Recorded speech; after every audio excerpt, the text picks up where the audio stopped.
On va pouvoir commencer. Je vous remercie tous et toutes d'être présents ce matin pour notre matinale donc animée par Pierre Lebu, sur la thématique le mind mapping. Je vous souhaite une bonne matinale et je vous laisse la parole, Pierre. Merci. Bonjour tout le monde. Enchanté de vous rencontrer. Bonjour à vous qui êtes derrière l'écran. Je vais me rapprocher pour que vous puissiez mettre un visage sur la personne. C'est toujours plus sympa. En tout cas, voilà, je suis super content de pouvoir refaire une conférence sur le mind mapping, qui plus est en présentiel. Voilà, on est tous passés par les écrans, le semi-présentiel pendant un moment et je pense que ça fait tous plaisir. En tout cas, ça fait du bien pour moi de pouvoir mettre en présentiel et de partager des belles énergies et toutes ces belles expériences avec vous. Donc voilà, simplement, moi, ça me fait plaisir. Ça remet un petit coup de stress, je ne vous le cache pas, c'est toujours plus facile derrière les écrans. Donc voilà, je vous lance la patate chaude, moi je m'en débarrasse, je me mets à l'aise aussi. Et on va pouvoir commencer dans de bonnes conditions. Donc voilà, en tout cas, déjà, merci à la CCI de me donner cette opportunité de pouvoir vous présenter ce formidable outil qu'est le mind mapping, encore un terme anglophone, je sais. Bon, on va parler aussi de carte mentale, voilà, pour faire un peu plus français. Sujet qui me passionne, je vais vous en parler pendant une bonne trentaine de minutes. Généralement, j'ai tendance à déborder, vous allez voir que je suis très passionné par le sujet, donc j'ai tendance à me laisser embarquer. Et voilà, simplement déjà, avant de commencer, par rapport à la conférence, à la manière dont je vais l'animer, vous allez voir, on va aborder à la fois de la théorie, il va y avoir des petits exercices pratiques. Le but, ça va être d'expérimenter, parce que c'est par l'expérience qu'on apprend. Moi, je peux vous donner tout un tas d'informations. Si vous ne les expérimentez pas, si vous ne les validez pas par vos propres filtres, j'aurais beau vous dire tout ce que je veux, ça ne passera pas. Donc là, le but de cette conférence, ce n'est pas que je fasse un monologue, ça va être que je vous présente des choses, qu'on échange, que vous me dites si vous êtes d'accord ou pas, si vous avez des questions, vous puissiez m'interrompre. Et on va faire quelques petites expérimentations pour revisiter les préjugés, revisiter les sentiers battus et puis explorer de nouveaux horizons. Ça vous va si on part comme ça? Ouais, ok, super. Pour ceux en ligne aussi, alors s'il y a quoi que ce soit, n'hésitez pas à me mettre un petit mot dans le chat. Comme ça, je pourrai y répondre. C'est vrai que c'est plus facile en présentiel, mais on va s'adapter avec les deux. Alors, simplement déjà, avant de commencer, est-ce que vous pourriez me dire, voilà, si déjà quelqu'un connaît le mind mapping et quelles sont vos attentes par rapport à cette conférence?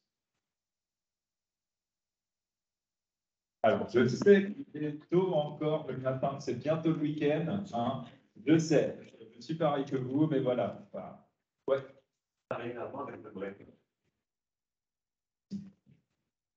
Enfin, disons que le mind mapping est aussi un outil de brainstorming. OK?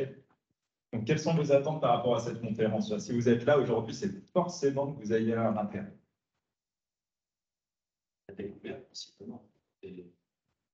Ouais. Vous en avez déjà entendu parler ou pas? Oui, par rapport, j'ai un garçon de collège et ils font une prise de cours, en fait, ils commencent à demander de faire des choses un peu sur le langage. Ouais. On va apprendre plus facilement les leçons. OK, ça marche. Donc, la découverte. Oui, découverte. OK, donc pour le management, très bien. Personne d'autre? 203. OK, c'est pas. Allez, on va commencer. Donc déjà, on va parler mind mapping. Nous, on est le centre de formation INSEM. Alors, je vais me présenter en quelques mots. J'aurais pu commencer par la méthode traditionnelle, mais je vous propose qu'on rentre directement dans le vif du sujet. Donc moi, je m'appelle Pierre Lebu, je suis français, je suis troyen, je suis du Cru. Je suis entrepreneur dans le développement personnel depuis environ 2019. Et aujourd'hui, je suis co-directeur du centre de formation INSEM, donc un centre de développement personnel qui se trouve sur la région troyenne, même si on intervient un petit peu partout en France. Donc aujourd'hui, on propose des formations en pensée stratégique, en cohérence cardiaque avec le docteur David O'Hare, en programmation neurolinguistique, des formations aussi en hypnose. Et on a d'autres sujets passionnants que je vous laisserai le loisir d'aller explorer sur notre site internet. Et si vous voulez qu'on échange un petit peu plus tard sur le sujet, je me tiens à disposition.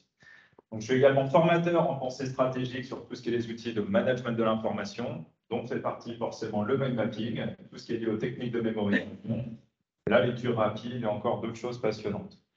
Je suis également coach avec une spécialisation en programmation neurolinguistique. Donc aujourd'hui, j'accompagne les chefs d'entreprise, les managers et aussi les individus, notamment dans les problématiques de reconversion professionnelle. Et j'ai également d'autres casquettes puisque voilà, je fais un petit peu d'accompagnement thérapeutique grâce à l'hypnose et notamment sur tout ce qui est le travail de la gestion du stress et des émotions. Donc vous l'aurez compris, tout ce qui touche à l'humain me passionne, tout ce qui est les modes de fonctionnement de l'être humain me passionne, parce que je pense que quand on est en capacité de se connaître soi-même et de se comprendre soi-même, eh ben, il y a plein de belles choses qui en découlent et c'est quelque chose qui est inépuisable et passionnant. Alors, au niveau de mes études, pour vous retracer un petit peu mon parcours, je n'ai pas toujours été dans le domaine du développement personnel.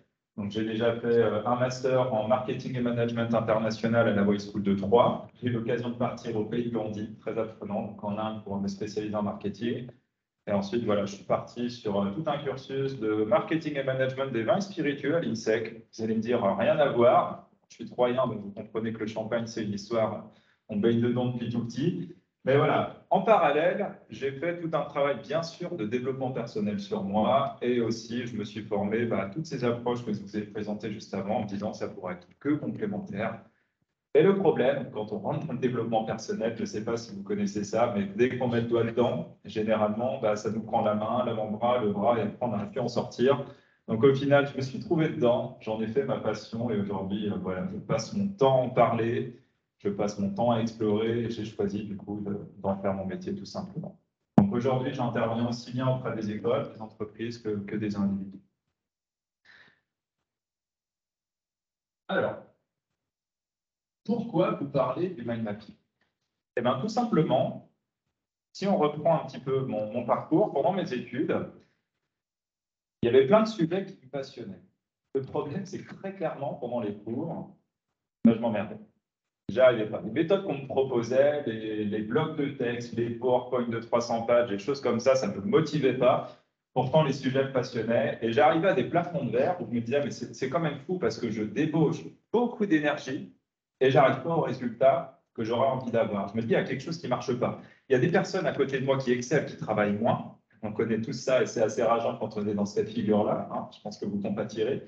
Et moi, je travaille beaucoup et je n'y arrive pas comme je voudrais y arriver. Je sens qu'il y a du potentiel qui n'est pas exploité. Et je me suis dit, mais comment font les meilleurs? C'est quoi leur stratégie? Et c'est comme ça que j'ai commencé à creuser un petit peu dans tout ce qui est lié à la neuroscience, à chercher comment fonctionne le cerveau. Et je me suis rapproché notamment de Tony Buzan, qui était le référent, enfin la référence mondiale dans tout ce qui est lié à la pensée stratégique, tout ce qui est lié au cerveau, la mémorisation, la lecture rapide, enfin tous ces domaines, on va dire, d'efficience mentale. Et j'ai découvert le mind mapping. Et le mind mapping, pour faire simple, depuis que je m'y suis mis, j'ai réussi à diviser mon temps de travail par 3 pendant mes études et j'ai passé les plafonds de verre que je n'arrivais pas à passer avant. Par exemple, j'étais aux alentours des 13, j'arrivais facilement à passer à 15. Et là, je me suis rendu compte que j'ai commencé à ramener du plaisir, j'ai commencé à gagner du temps, j'ai commencé à optimiser mes résultats. Je me suis rendu compte aussi qu'au niveau de mes présentations que je pouvais réaliser, que ce soit dans le domaine personnel ou professionnel, il y avait plus d'attention, il y avait beaucoup plus d'impact, que les gens étaient beaucoup plus investis. Et je me suis dit, mais comment ça se fait qu'un truc comme ça, qui marche aussi bien, ne m'enseigne pas à l'école? Et du coup, c'est pour ça que je me suis formé au mind mapping. J'ai décidé de devenir formateur également en mind mapping. Et c'est pour ça aujourd'hui que je souhaite le diffuser à un maximum de personnes. Parce que comme vous allez le voir, c'est un outil qui est utilisé à la fois dans les meilleurs systèmes éducatifs au monde, dans les top management. C'est quelque chose qui commence seulement à arriver. C'est qu'en France, ça a tendance à mettre un petit peu plus de temps à arriver que dans certains pays. Mais on y arrive et il y a des résultats qui sont vraiment impressionnants. Et vous allez voir qu'en fin de compte, le mind mapping, c'est simplement de la logique. Hop, ça me fait bien y aller. OK. Question très simple. Mais si, enfant, vous avez eu des cours pour apprendre à utiliser efficacement votre cerveau? Alors déjà, on va faire un sondage. Qui a eu des cours pour apprendre le cerveau? Alors, au vu des rires sarcastiques, je pense qu'il va quand même avoir beaucoup. Levez la main, s'il y en a. En visio, si on peut envoyer un petit bip ou un petit quelque chose. Non, personne? Non. OK. Alors, regardez, je ne suis pas scientifique, mais si on prend un petit peu de recul, il y a une question de bon sens. À l'école, qu'est-ce qu'on fait? On vous dit, OK, dès le plus jeune âge, tu t'assois sur une chaise. Si tu n'as pas des bons résultats, tu ne vas pas avoir des bonnes notes, en plus, tu vas être puni. Et on va te donner tout un tas d'informations à traiter. Pourtant, la logique voudrait, si on prend un peu de recul, de dire, OK, regarde, je vais te montrer avec quel outil tu vas travailler. Ça s'appelle le cerveau. OK. On ne sait peut-être pas tout, mais on sait déjà des choses qui fonctionnent et je vais te les apprendre. OK, tu vas te familiariser avec, tu vas voir ce qui te correspond, ce qui ne te correspond pas. Tu vas chercher à t'adapter aussi à ton propre mode de fonctionnement, trouver tes affinités, et après, je vais te donner de l'information à traiter. Vous êtes d'accord? En entreprise, on n'arrive pas, on ne vous dit pas, OK, puis t'assois là, et puis dans 2 jours, si tu n'es pas opérationnel, c'est dehors. Non, ça ne marche pas comme ça. On vous pose un poste, on vous donne des instructions, on vous fait un petit peu de formation, vous allez avoir des interactions, vous allez tester, vous allez poser des questions, et après, vous allez être opérationnel. Et pourtant, on n'a pas fait de même avec l'école, qui est la base de ce qui va nous construire pour toutes les années à venir. On a déjà sauté cette étape-là. Donc déjà là, on voit qu'il y a quelque chose qui serait intéressant si on allait creuser du côté du cerveau. Et maintenant, en quoi ce sera important pour vous de mieux apprendre, de mieux transmettre, de mieux s'organiser, de mieux communiquer?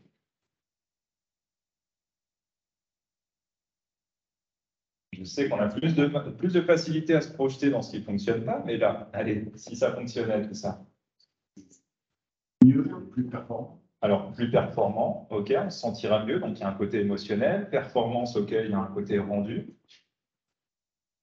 Efficience, ouais, donc il y a aussi une notion de temps, et le temps, c'est la seule ressource qu'on ne peut pas acheter. Donc, vous voyez, le temps, il est très précieux aujourd'hui. Donc, vous voyez, il y a déjà plein de bénéfices à savoir utiliser son cerveau, et ensuite arriver à des choses comme celle-ci. Voilà, on vient de le faire gentiment. Alors, le mind mapping, ce n'est pas un outil qui sort du chapeau, c'est un outil qui a été créé par Tony Buzan, qui était la référence dans le domaine de la compréhension du cerveau et de l'efficience du cerveau. C'est un psychologue anglais et un écrivain, et c'est le créateur des cartes mentales. Donc, je vous ai parlé de mind mapping depuis le début. En français, on parle de carte mentale, et vous pourrez aussi entendre un petit peu moins souvent le terme de carte heuristique. Et Tony Buzan, j'ai eu la chance de le rencontrer pour sa toute dernière conférence, et je crois la seule qu'il a donnée à Paris. C'était de ça en 2019, justement l'année de sa mort. Et j'ai beaucoup aimé la façon dont il expliquait de comment il en est arrivé à créer le mind mapping. Et Tony Buzan, il racontait que pendant ses cours, et c'est pour ça, vous allez voir, je vous ai raconté un petit peu mon histoire au début parce que je me reconnais totalement dans ce qu'il a dit, c'est qu'au début, il était en cours, les cours de psychologie qui le passionnaient, mais pourtant les modes de fonctionnement et les supports qu'on lui proposait, mais ça l'embêtait à mourir. Et encore, c'était ça il y a une paire d'années, donc ça avait déjà évolué, c'était déjà un petit peu plus passionnant, mais à l'époque, voilà, le gros bloc de texte comme ça, il avait ça. Moi, vous allez m'entendre parler de Pâques cimetière ou de cercueil, parce que si on regarde bien, on a un truc qui est bien carré, qui est tout noir, qui est blanc, enfin, il n'y a rien de vivant là-dedans. Perso, moi, je ne trouve pas ça très attrayant. Et lui, il s'est dit, ben voilà, celui-là me passionne, les supports qu'on me propose ne me plaisent pas, et comment je vais pouvoir améliorer tout ça? Et ben, il a commencé à faire comme nous. Il a commencé à mettre des petits coups de stabilo, à essayer de faire ressortir toutes les terminologies qui étaient importantes. Et là, il s'est rendu compte d'une chose, c'est que déjà, il progressait. C'était plus facile pour lui de repérer les informations importantes, de mémoriser, il y avait plus d'attention. Et quand on regarde bien, il n'y a que 10% du texte qui est important. Tout le reste, c'est des petits mots de liaison, des choses qui sont induites, qui ne sont pas forcément fondamentales. Donc déjà, il y a une notion de porter son focus sur l'essence de l'information, sur qu'est-ce qui va être vraiment important à traiter. Et en allant plus loin, il s'est dit, je peux gagner encore en efficacité. Il a commencé à faire des prises de notes avec des petits pictogrammes. Et là, il s'est dit, là, c'est chouette. En plus, je ramène une notion de plaisir, j'augmente encore mes résultats, j'ai plus l'impression de travailler. Et comme il dit, là, ça me plaît, c'était quand même le plus gros cerveau de la planète qui disait ça, parce qu'il a dit, je suis un feignant intelligent. Et j'aime cette notion de feignant intelligent, parce que qui ne voudrait pas avoir davantage de temps pour soi, pour profiter de ses enfants, partir en vacances, explorer des sujets qui nous passionnent. Et lui, il en est arrivé là. Il s'est dit, mais je peux être encore plus feignant que ça. Et en effet, il a réussi. Parce qu'avec un simple système de déduction, il est arrivé à quelque chose comme ça. Et ça, c'est ce qu'on appelle un mind mapping. C'est ça un mind mapping. Alors, vous allez me dire que oui, à première vue, ça ne ressemble pas à grand-chose, c'est bizarre, ça ressemble à une petite araignée, enfin une grosse araignée. Je suis désolé pour ceux qui ont éventuellement peur des araignées. Rassurez-vous, celle-ci ne mord pas, ne bouge pas. Mais voilà, ça ressemble à quelque chose qui paraît totalement déstructuré, peut-être même très enfantin. Ouais, ça, c'est pas très corporate pour les entreprises, ça passe pas. Et bien, vous allez voir qu'au final, c'est tout l'inverse. Je vais essayer de me mordre la langue pour garder la surprise pour la suite. Au final, regardez, si on prend ne serait-ce qu'un tout petit peu de recul sur la chose, un mind mapping, ça ressemble à quoi? Ça ressemble à un euro. Et déjà là, on commence à se dire, ah ouais, c'est peut-être plus un dessin d'enfant comme on avait juste avant. Et regardez dans la nature maintenant. Dans la nature, quand on regarde un arbre, c'est quoi? C'est des ramifications. Le mind map, c'est des ramifications. Et tout ce qui est en dessous, c'est des ramifications. C'est des racines qui vont puiser de la connaissance pour la rendre visible aux yeux de tous. Si vous voyez un arbre dans la nature en justifié, aligné avec les paragraphes, les interlignes, des choses comme ça, dites-le moi. Vous voyez, là, on commence déjà à toucher sur des terrains qui touchent au naturel, et là, on commence vraiment à toucher des choses intéressantes. Maintenant, regardez, encore une fois, sans être scientifique, qu'est-ce qui vous attire le plus l'œil spontanément? Je ne vous demande pas qu'est-ce que vous comprenez le mieux, je vous demande qu'est-ce qui vous attire le plus l'œil. Pour qui c'est le cercueil? Je vais utiliser cette terminologie-là. Pour qui c'est le gros bloc de texte, là? Pour qui c'est le mind map? Ouais. Donc, regardez, encore une fois, si on fait le constat, je ne suis pas scientifique, mais si on part de ce postulat-là, pourquoi, en sachant que naturellement, on est plutôt attiré par des structures qui ressemblent à du mind map, pourquoi est-ce que partout, que ce soit dans les manuels, dans les supports de formation, dans les supports en interne dans les entreprises ou tout un tas d'autres documents, pourquoi est-ce qu'on s'obstine à utiliser cette structure-là, sachant qu'on sait que le cerveau il mobilise davantage son attention sur cela? C'est une question qui est légitime de se poser, vous êtes d'accord? C'est une conclusion à en tirer, c'est que le normal n'est pas naturel. Le normal n'est pas naturel. Ça, c'est le normal. C'est ce qu'on connaît tous, et on a du mal à remettre en cause le normal.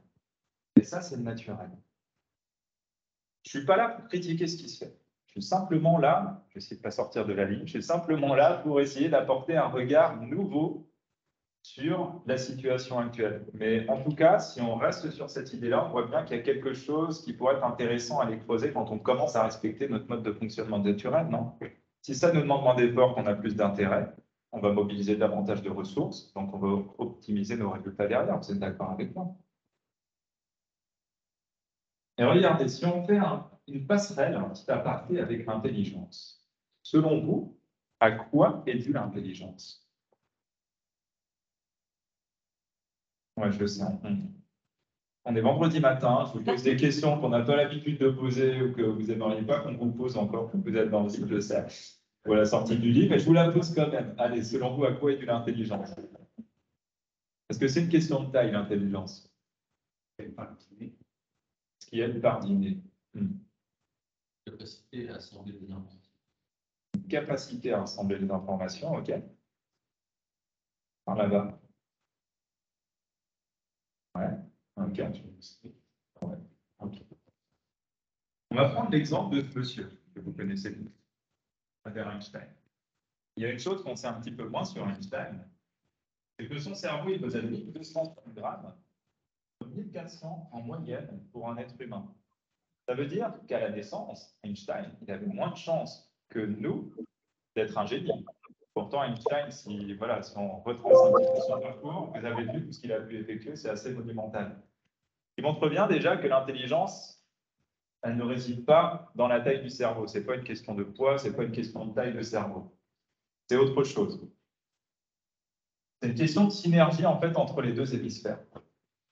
En fait, notre cerveau, il est constitué de deux hémisphères. Vous avez l'hémisphère gauche qui est lié à tout ce qui va être la logique, c'est-à-dire c'est les nombres, les équations, les analyses, les mots, toutes ces choses-là. Et vous avez l'hémisphère droit qui va être lié au rythme, aux couleurs, à la rêverie, au mind map, à tout ce qui va être lié à la créativité. Et généralement, ce qu'on fait à l'école, ou déjà dès le plus jeune âge, c'est on vous dit, tiens, toi, tu es bon en musique, ok, tu vas être musicien, toi, tu es créatif, ok, pars dans une filière comme ça. Toi, tu es plutôt scientifique, allez, va faire une filière scientifique, c'est très bien pour toi. Le problème, c'est quoi? C'est qu'on va enfermer la personne dans un schéma de fonctionnement et elle va devenir excellente là-dedans, on est d'accord. Mais elle ne va pas exploiter l'autre potentialité de son cerveau. Et moi, je prends un exemple très simple, mais qui est celui de l'haltérophile. Regardez un haltérophile. Si on lui dit, bah, tiens, tu es droitier? Ok, bah, tu vas te muscler que le bras droit. Au bout d'un moment, il va. Oui, ça paraît déconnant, je suis d'accord. Mais si on part de cette idée-là, parce que c'est un petit peu ce qui se fait, il va finir avec un bras qui va être énorme et son bras gauche, ça va être une spaghetti. Et au bout d'un moment, il va atteindre un plafond de verre. C'est typiquement le cas que je vous ai présenté au tout début, qui était mon cas. Par contre, si on prenait le temps de considérer les deux hémisphères comme un réservoir de ressources et qu'on prenait le temps d'exploiter ces deux hémisphères, alors peut-être qu'on mettrait un petit peu plus de temps, parce qu'il y a des choses avec lesquelles voilà, on ne serait peut-être pas familiarisé ou qui seraient peut-être un petit peu plus compliquées, mais on sait très bien que l'apprentissage, ça demande du temps. Quand on est bébé, on ne marche pas du jour au lendemain, sinon c'est assez exceptionnel, mais on tombe, on se relève, on expérimente, on retombe, on se relève, etc. C'est pareil, on va se familiariser avec l'autre hémisphère, mais si on muscle les deux bras, au bout d'un moment, on va soulever une charge qui va être beaucoup plus importante. Et le mind mapping, justement, il permet de faire ça. Et c'est ça qui est génial, c'est à la fois d'allier tout ce qui va être la logique avec tout ce qui va être lié à la créativité. Et rappelez-vous que c'est dans le domaine dans lequel vous êtes le moins bon que vous avez la plus grosse marge de progression. Et c'est là où vous allez devenir aussi excellent après. Donc, il y a vraiment tout intérêt à utiliser les deux réservoirs de ressources. Si on prend l'exemple de la voiture, encore un autre exemple, et si chaque hémisphère est un réservoir, ce serait totalement inepte de se dire, tiens, je vais utiliser qu'un réservoir d'essence, alors qu'on pourra aller 2 fois plus loin. Ça ne vous viendrait pas à l'idée, vous, avec votre voiture. Non. Et pourtant, on en fait de même avec notre cerveau. Donc, c'est intéressant d'aller explorer les deux possibilités. Donc, si on devait donner une définition du mind mapping, qu'est-ce qu'on pourrait en donner? Ça, c'est la définition de Tony Buzan. Il dit que le mind mapping, c'est quoi? C'est externaliser la manière avec laquelle notre esprit pense à l'intérieur. Un petit peu barbare, je sais. Et pour faire très simple, c'est quoi? C'est copier de ce qu'il y a dans votre tête, coller sur le papier. Très simplement. Le mind mapping, c'est comme ça qu'il l'exprimait, et j'aime bien ce concept-là. En fait, c'est quoi? C'est un outil qui permet de mettre sur papier notre processus de pensée. Et c'est une alternative à la fois créative, innovante et efficace à la prise de notes linéaires. Vous vous souvenez du petit cercueil, prise de notes linéaires, c'est tout le reste. Et surtout parce qu'il respecte le mode de fonctionnement naturel de notre cerveau. Et retenez bien ça, parce qu'il respecte le mode de fonctionnement naturel de notre cerveau. Son utilisation, elle permet de déverrouiller le potentiel de l'intelligence et de la mémoire. Et j'aime bien cette idée de déverrouiller, c'est une clé, c'est une partie du mode d'emploi du cerveau parce qu'on ne connaît pas tout, mais c'est une clé qui va permettre justement d'ouvrir la boîte et de libérer des ressources auxquelles vous n'aviez pas accès jusqu'à maintenant.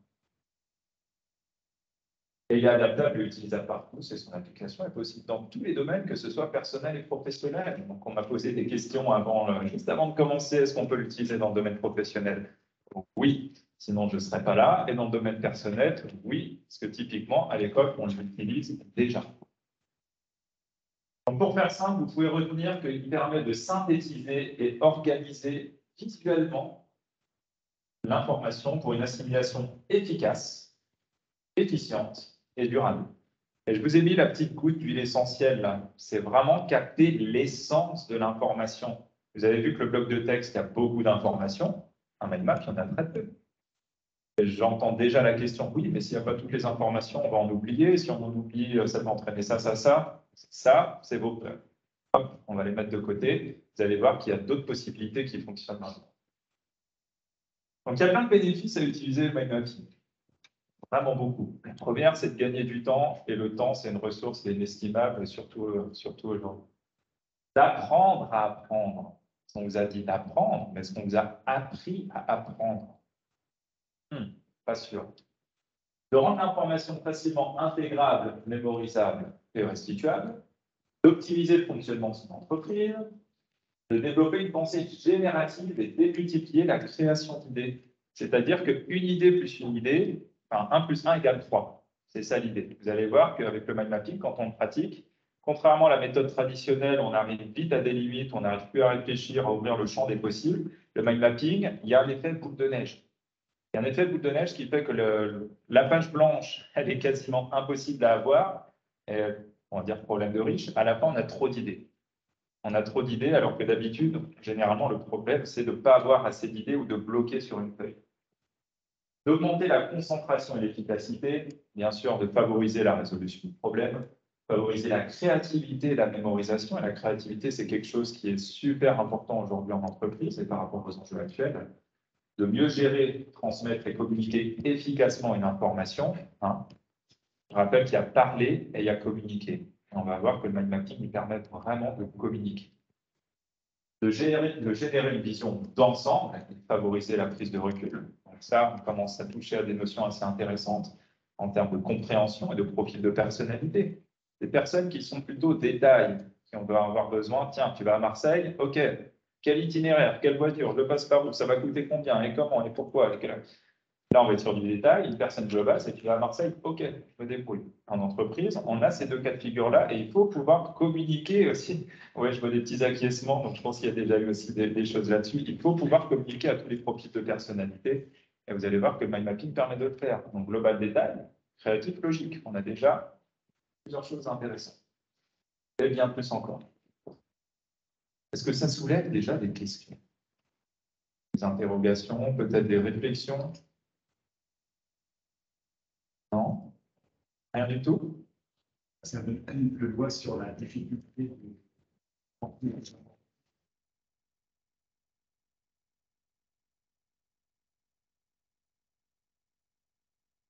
la conscience, surtout trouver des outils. Et ça, je pense qu'on pourrait y confronter. Oui, oui, c'est pour ça qu'il y a des outils, on va dire, visuels comme le mind mapping qui sont super efficaces. Après, bon, il y a d'autres approches, on pourra en discuter aussi en aparté.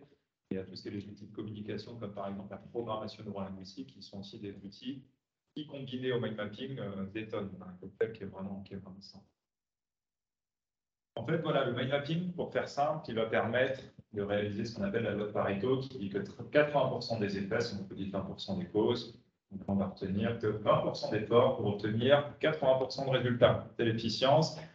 On va essayer de devenir des feignants intelligents et d'obtenir des résultats beaucoup plus percutants, beaucoup plus impactants.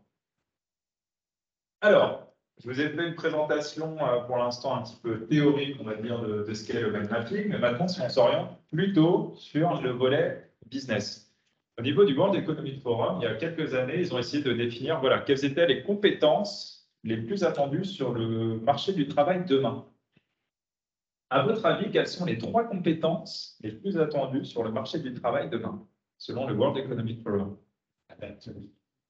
L'adaptabilité, savoir-être, donc une notion d'attitude.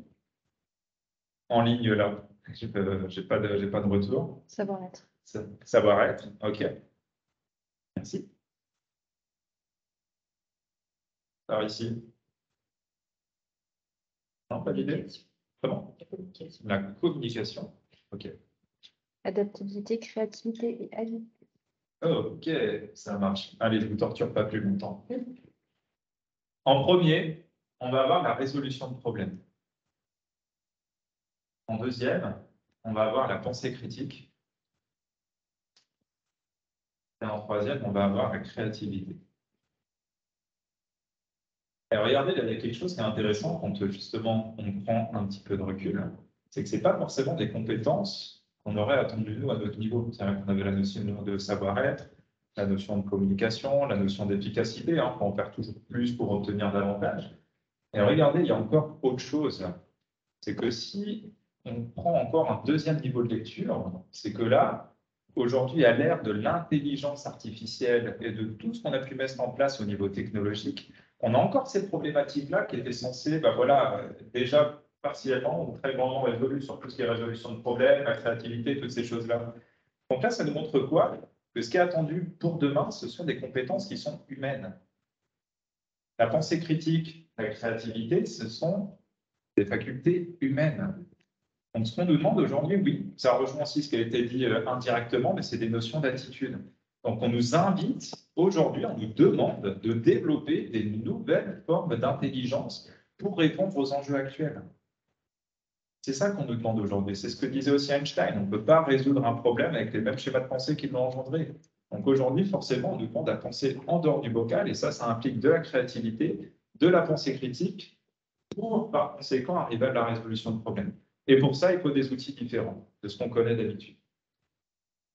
Si vous n'êtes toujours pas d'accord avec moi, demandez pourquoi à ces grandes entreprises, pourquoi ils utilisent le mind mapping. Et regardez, on le retrouve dans tous les domaines d'activité, que ce soit, on va dire, l'informatique, tout ce qui est lié à la téléphonie avec, par exemple, Apple. On va le retrouver avec Huawei.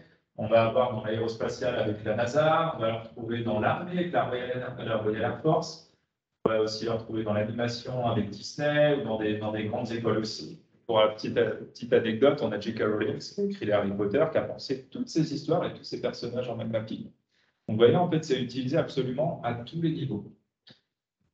Petite anecdote aussi, on n'avait pas d'iPhone dans ces années-là, déjà dans les années 70, mais c'est pour vous montrer un petit peu chez Boeing, en fait, il y a on ne voit pas très bien, mais bon, imaginez en fait qu'il y a un grand mur avec une grande carte mentale qui était le prémisse de la carte mentale, donc qui n'est pas encore aboutie comme celle qu'on connaît aujourd'hui. Mais à l'époque, ils avaient une problématique, c'était la formation justement des pilotes chez Boeing, qui coûtait très cher, il y avait un taux d'échec aux examens qui était assez important, et qui engendrait des dépenses financières assez importantes. Donc, ils ont essayé de chercher des solutions pour optimiser les résultats et réduire les coûts. Et ce qui s'est passé, c'est qu'ils se sont rapprochés du mind mapping et tous les manuels qui étaient transmis justement aux pilotes, il y a eu des traductions en mind mapping, ce qui fait qu'ils ont réduit le temps de formation, qu'ils ont réduit aussi les taux d'abandon et puis l'impact émotionnel que ça pouvait avoir sur les pilotes. Ils ont augmenté aussi le taux de réussite aux examens, ils ont fait des économies de 10 millions de dollars. L'information reste la même. Ce qu'ils ont fait, c'est qu'ils ont simplement changé la manière de présenter l'information. 10 millions de dollars d'économie avec ça. Et regardez, s'il y a des personnes comme Bill Gates, alors je parle de Bill Gates en tant que professionnel, de pur professionnel, il dit quand même que les mind mappers ont passé de démocratie de l'information à l'étape suivante. C'est-à-dire que si des personnes quand même comme Bill Gates s'intéressent à des outils comme le mind mapping, c'est qu'il y a forcément des bénéfices vraiment intéressants à en tirer, vous ne pensez pas? Alors, je sais qu'il est tôt, ce qu'on va faire, c'est que on va mettre un petit signaling, ça c'est oui, ça c'est non, ça c'est je sais pas, et ça c'est j'ai une prise de conscience. OK pour vous? Super. Donc aujourd'hui, le mind mapping, il est utilisé par qui? Donc, on l'a vu par les plus grands leaders mondiaux, par les meilleurs systèmes éducatifs au monde, et dans le cadre d'entreprises, par 90% des entreprises des Fortune 500. Voilà, qui sont en fait les plus grosses entreprises américaines, et on est à plus de 250 millions de personnes dans le monde. Donc on voit bien qu'on est sur un outil qui est clairement en train de se développer et qui prend davantage de place. Il y a des études qui ont été menées aussi qui ont montré une augmentation de 300% d'augmentation de la génération d'idées. Et ça, c'est vraiment quelque chose que je vous invite à découvrir quand vous vous formez au mind mapping. Cet effet boule de neige, il est assez impressionnant. Et vous allez voir que souvent, moi, j'ai des personnes qui viennent se former, qui disent « Ouais, mais moi, je ne suis pas créatif. » On est tous créatifs à la base. Si on a déjà eu cette compétence petite, nous donner un carton et dire que c'est une fusée, c'est-à-dire qu'on a déjà la créativité. Et si on a déjà eu la ressource en nous une fois, ça veut dire qu'il suffit simplement de la réactiver. Et là, on va utiliser un moyen pour la réactiver, justement. On est tous créatifs à la base. Une hausse de 200% de l'esprit critique. Ben oui, parce que si on apporte un nouvel outil pour lire l'information de manière différente, on va enclencher donc de nouvelles façons de penser, donc de nouveaux comportements, donc des résultats différents. Ça va de soi. Et une hausse de 30% de la productivité. 30%, simplement en changeant la manière dont on va présenter l'information, et c'est ce qu'on a vu avec l'exemple de Boeing juste avant. Donc au final, pour 86% des entreprises du Fortune 500, il y a eu un minimum de 1 à 7 heures gagnées par semaine par employé. Admettons, là, demain, pour votre entreprise, on part sur, allez, on va se dire 2 heures par semaine. Qu'est-ce que vous feriez, vous, avec 2 heures de plus par semaine? Comment? Ouais, dormir. Du sport. OK, dormir, du sport. Ouais, du sport, voilà, on va profiter un petit peu. Et regardez maintenant, si on raisonne purement en termes d'entreprise, combien vous coûte 1 heure de travail? OK, donc là, on multiplie par 2, ensuite, vous multipliez au mois. Et à l'année, ça vous fait économiser combien? On parle pour une année. En plus du temps que vous allez gagner, que vous allez pouvoir réinvestir, en plus des économies émotionnelles que vous allez pouvoir faire, parce que vous allez voir qu'il y a un petit effet sympa, c'est qu'en faisant du mind mapping, il y a une charge émotionnelle, il y a une charge de stress qui se retire. Ça, c'est sur un an, c'est pour une personne. Imaginez que vous ayez ne serait-ce que 20 employés. Je vous laisse faire le calcul. Quelles économies ça vous ferait gagner? Qu'est-ce que vous allez gagner en temps et qu'est-ce que vous allez gagner en ce temps? Comment vous allez le mettre à profit pour votre entreprise? Simplement changeant la manière de présenter l'information. Il y a une petite phrase qui synthétise bien tout ce que je vous ai dit depuis tout à l'heure. de Lionel Nakache, hein, qui est un neurologue spécialisé dans les neurosciences, ou d'ailleurs le mind mapping, hein, il y a des bases de neurosciences, il y a des bases de mnémotechnique, et voilà, il y a plein d'études qui ont été menées sur le sujet, c'est plus de 40 ans d'études quand même, donc c'est scientifiquement prouvé, qui dit que le mind mapping, il transforme l'information en connaissance. Parce que vous voyez bien le distinguo, transformer l'information en connaissance. Allez, je vous ai promis que j'allais vous faire expérimenter quelques petites choses, que j'allais vous torturer encore un tout petit peu. C'est de la bonne torture, rassurez-vous. Ce que je vous propose là, c'est une petite expérience. Vous êtes d'accord? Ouais? Ok, super. Alors, ce que je vous propose là, c'est simplement de se familiariser un petit peu avec le fonctionnement naturel du cerveau. Déjà, avec des expériences qui sont très simples, rassurez-vous, il n'y a aucun risque. Ok? Allez, je vais vous demander de fermer les yeux. On va sortir un petit peu des sentiers battus de ce qui se fait habituellement. On va fermer les yeux sans s'endormir, s'il vous plaît. Ouais, je précise toujours, il est tout. Et je vais simplement vous demander d'observer ce qui se passe quand vous pensez au mot singe. Et je vous dirai quand on va ouvrir les yeux. Pensez simplement au mot singe.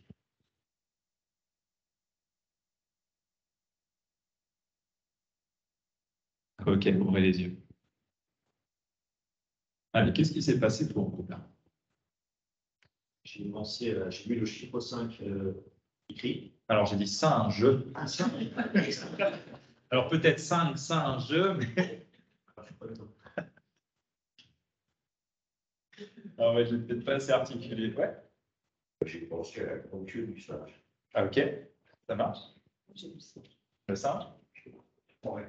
La forêt, ok. Le singe qui se déplace. Le singe qui se déplace, ok. Intéressant tout ça. Une forêt et des singes. Une forêt et des singes. Qui a vu le mot S-I-N-G? Il y en a toujours. Il y en a toujours. Non mais c'est ok, c'est ok. Mais... Voilà, c'est ça que j'attendais aussi. C'est généralement derrière, c'est le côté, vous savez, le mental. Hein, il y a mentir dans le mental. Il cherche à toujours se ragripper à quelque chose qu'il connaît. Non, non, je ne vais pas aller dans l'inconnu parce que ça fait peur. Mais généralement, il y a quand même l'image qui vient derrière. Donc, merci. Mais regardez, pour qui l'image était en noir et blanc? Ok. Pour qui l'image était en couleur? Est-ce que c'était fixe ou est-ce que c'était en mouvement? En mouvement. Ok. Et regardez, je vous ai juste dit un mot. Et vous avez eu des images, vous avez eu des couleurs, vous avez eu du mouvement, et il y en a qui ont vu autre chose. Il y en a qui ont vu les arbres, il y en a peut-être qui ont vu des bananes, il y en a peut-être qui ont vu leur enfant en train de faire le singe, peut-être qu'il y a eu des... Ouais, visiblement, il y a eu des choses comme ça, où il y a des émotions qui sont remontées, simplement avec un mot. Et notre langage premier, c'est quoi? C'est pas le français, c'est pas le chinois, c'est pas l'italien, c'est pas tout ça, c'est les images. Et là, on fait sauter toutes les barrières. Déjà, c'est quelque chose qui est assez cool, parce que l'image, on montre une banane, tout le monde sait ce que c'est une banane, hein, qu'on soit en Afrique, qu'on soit en Asie ou qu'on soit en Europe. Vous avez vu que le pouvoir de l'image, ça vous a demandé beaucoup d'efforts pour faire ça, pour connecter toutes ces informations entre elles. Si je vous avais demandé de me décrire sur papier, allez, te mettre dans le cercle, en mode cercueil, là, toutes ces informations-là, ça vous aurait demandé sûrement un paquet d'efforts, vous êtes d'accord avec moi? Hein? Là, ça un claquement de doigts. Et en une fraction de seconde, vous avez tout un tas d'informations qui est facile d'accès, qui est hyper compréhensible, et vous avez déjà fait tout un tas de connexions avec votre propre univers de connaissances. Avec la forêt, peut-être différents types d'arbres, ce qui va manger le singe, la couleur de son poil, peut-être s'il y a des bébés singes ou s'il y a d'autres choses. Vous avez pu connecter tout ça en un claquement de doigts. Donc ça vous montre une chose, c'est que quoi, le cerveau, déjà, il pense en images, il ne pense pas en mots. Donc, quand on pensait tout à l'heure au normal, n'est pas naturel. Ça rejoint ce concept-là.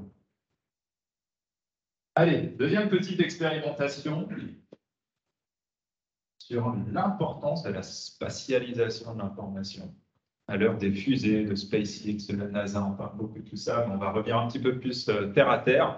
Je vais vous proposer une seconde expérience où là, je vais vous afficher un nuage de points à l'écran et je vais vous demander de me dire exactement, spécifiquement, combien de points il va y avoir à l'écran. Je vais vous le laisser vraiment, mais que quelques secondes. Je vous préviens à l'avance parce que généralement, ça rate quand je change de slide. OK? Vous êtes prêts? Allez, c'est parti. Je sais, c'est pour ça que je me protège avant, que je ne vois pas des stylos volés. Ou, Allez, il y en a combien? Je ne sais pas, mais je sais pas. Pour moi, si. Il y en a combien? Il y en a combien, s'il vous plaît? 30. 30, 25. Est-ce que vous êtes sûr à 200%? Tous les chiffres.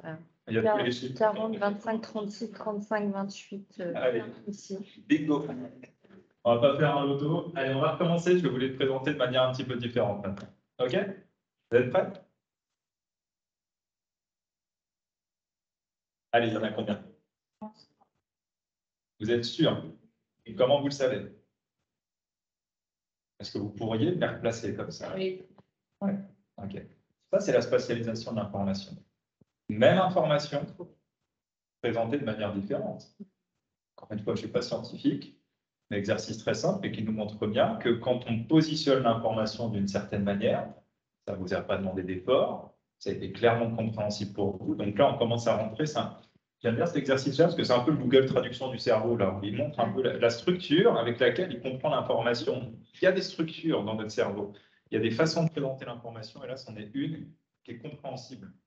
On ne parle pas de mots, on parle de points. C'est des choses qui sont abstraites, mais qui sont très concrètes pour notre cerveau. Là, on est sur la seconde expérience. Là, on est sur la première. Et là, ça fait sens pour vous maintenant. C'est ça. Exactement. Allez, je vais vous montrer maintenant quelques exemples d'applications. Alors, il n'y aura pas que des exemples professionnels, parce que voilà, le mind mapping, c'est aussi une connaissance de soi, il y a une vraie démarche personnelle. Donc, on va partir un petit peu sur différents sujets. Et le premier sujet, vous allez voir, on va parler des pyramides d'Égypte. Et vous allez voir que la mind map, en plus, que je vous montre après, n'est pas parfaite. Et en plus, elle est en anglais. Mais vous allez voir que le mind mapping, il permet de transcender la langue. J'ai pris cet exemple-là, ce petit challenge aussi, parce qu'un petit peu plus de prise de risque, mais généralement, il y a des belles choses qui se passent. Il y a un texte qui va s'afficher, j'aurais pu vous laisser par exemple 3 minutes pour le lire, et tout à l'heure, vous auriez à me dire, bah, tiens, qu'est-ce que vous avez retenu de ça? Mais là, je vais simplement vous demander d'écouter. Pas de retenir, mais simplement de m'écouter et d'observer ce que je vais vous présenter. OK? Cette mind map, elle va être faite en dessin, et je vais vous montrer tout à l'heure des maps créatifs en ordinateur. Alors, voilà le texte que j'aurais pu vous donner. Maintenant, imaginons, j'entends ça commence à faire mal aux yeux, non? Un petit peu. Allez, si on parle des grandes pyramides, regardez. Ce qu'il faut savoir, c'est qu'au niveau de la méthode de construction, il fallait 20 ans pour construire une pyramide. 20 ans. Et il y avait deux méthodes de construction possibles. Soit on faisait ramper les blocs de pierre, soit on utilisait le système de levier. Pendant 4300 ans, ça a été le monument le plus haut au monde. En termes d'inclinaison, il y a eu des marges d'erreur qui étaient inférieures à 0,1%. Pour construire une pyramide, c'est très simple, il faut 2 millions de blocs de pierre, chacun pesant 2 tonnes, c'est 10 pieds sur 1 pied. Et si on les mettait bout à bout, les blocs de ces pyramides, on pourrait faire le tour de la France.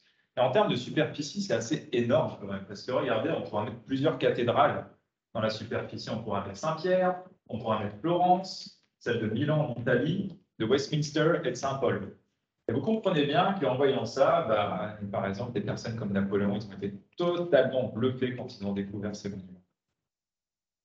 On va y revenir tout à l'heure. Je vous demande simplement, hop, on garde ça en conscience, on se le met de côté et on va y revenir tout à l'heure pour voir ce que vous avez retenu. Maintenant, je voudrais vous montrer aussi comment, donc ça, on va le tester comme outil de rétention, comme outil de mémorisation. Maintenant, je voudrais vous montrer un petit peu ce qui se passe quand on l'utilise comme outil de présentation. On connaît tous ces présentations avec les PowerPoint. Cela, avec le gros bloc de texte. Je vois des acquiescements avec des petits sourires. Moment douloureux. Hein.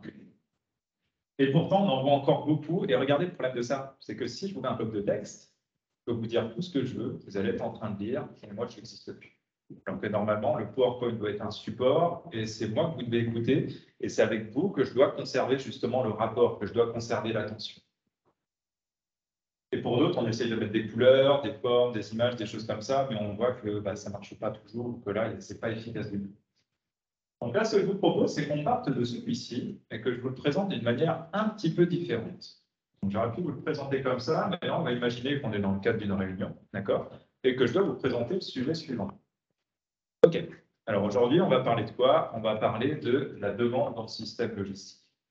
Et pendant cette réunion, on va aborder plusieurs choses.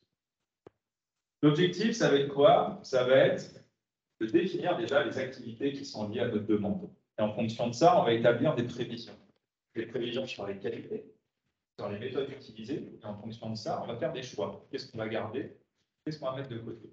Pour ça qu'on va garder, on va les séquencer pour définir toutes les étapes qui composent le processus, et on va les chronométrer. On va faire des séries chronologiques pour voir derrière quel modèle va obtenir la meilleure notation, lequel va être le plus performant, le plus efficace. Pour qu'à la fin, au final, on puisse le proposer à notre CRM, qu'on puisse adapter stratégiquement notre offre à notre demande. Vous en pensez quoi de ça?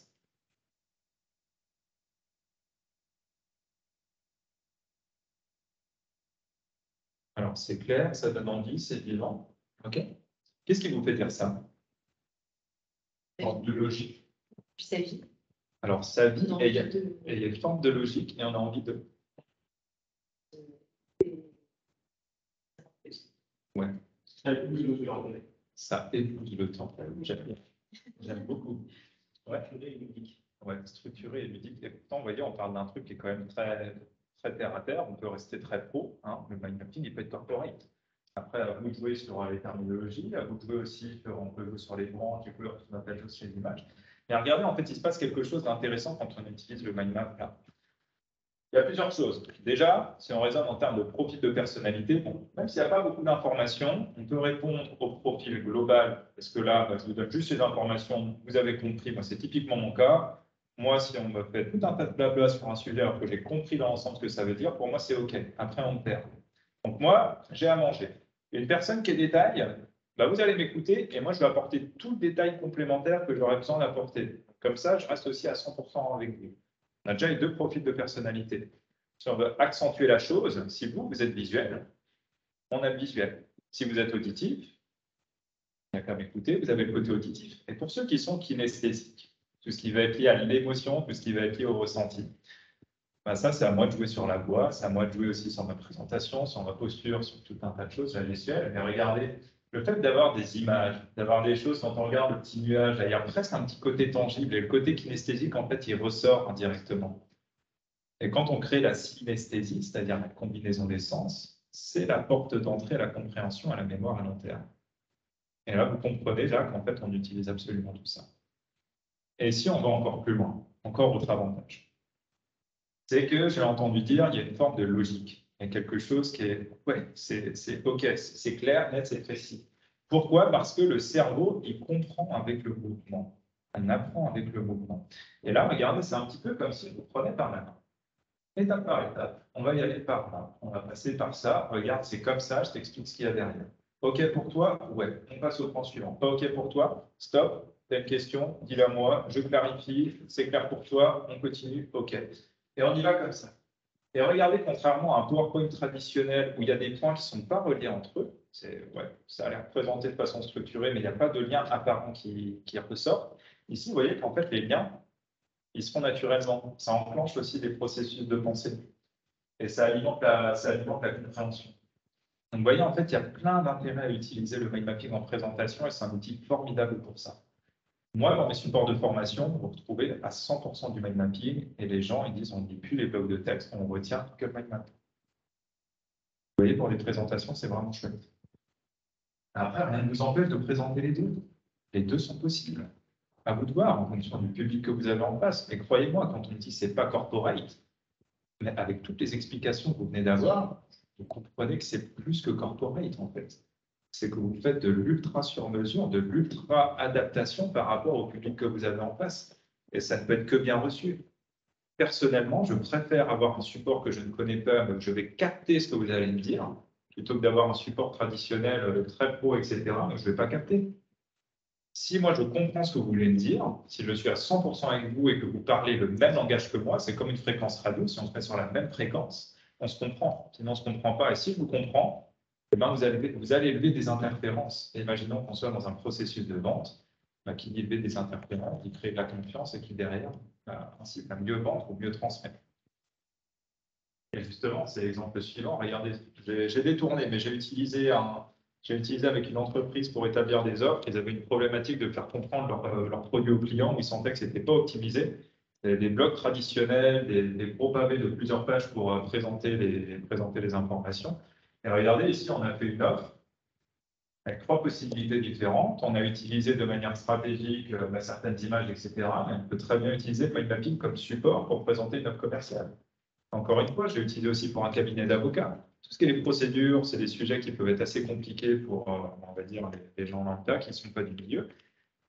C'est super important de comprendre la procédure. Et vous avez des problèmes, en fait, pour justement gérer des plus gros dossiers, davantage de volume, gérer des plus gros dossiers pour obtenir des documents de la part des personnes qu'ils accompagnaient. Les personnes ne renvoyaient pas les documents. En mettant en mind mapping la procédure, ils envoyaient le dossier, tout ce qu'il y avait à faire, le détail, et il y avait un mind map en conclusion pour dire voilà la procédure, comment elle se passe, et voilà vous où vous devez agir pour que nous, si on n'a pas ces documents-là, on ne peut pas agir là. Mais le fait d'apporter une compréhension qui soit visuelle, qui soit tangible et qui soit concrète, eh ben, ils ont enlevé ces interférences-là. Et ça permet aussi de renvoyer la responsabilité à la personne. Vous voyez, après, on peut l'utiliser de manière stratégique, mais il y a des avantages vraiment sympas. Ça, c'est pour mes formations en hypnose, par exemple. On utilise le mind mapping pour synthétiser des procédures. Regardez, au lieu d'apprendre une procédure avec peut-être, il peut y avoir un bon 5-6 pages, là, si on détaille un petit peu tout. Et regardez, imaginez que vous conduisez, je ne sais pas, vous gérez une machine, vous avez un process en interne, et que vous ayez déjà ne serait-ce que les grandes étapes en tête de façon visuelle. Et derrière, c'est OK. Oups. Allez, dites-moi, qu'est-ce que vous avez retenu du sujet qu'on a vu tout à l'heure? Ça parlait de quoi déjà? Vous êtes sûr? Non, je suis méchant. Ouais, ça parlait des pyramides. OK. Allez, qu'est-ce que vous avez retenu des pyramides? Ça a fasciné Napoléon lui-même. Et que voir fasciner Napoléon, ça devient quelque chose de fort. Eh ouais, exactement. C'était positionné où ça? Dans l'eau, Napoléon, Amérique. C'était de quelle couleur? Jaune, orange.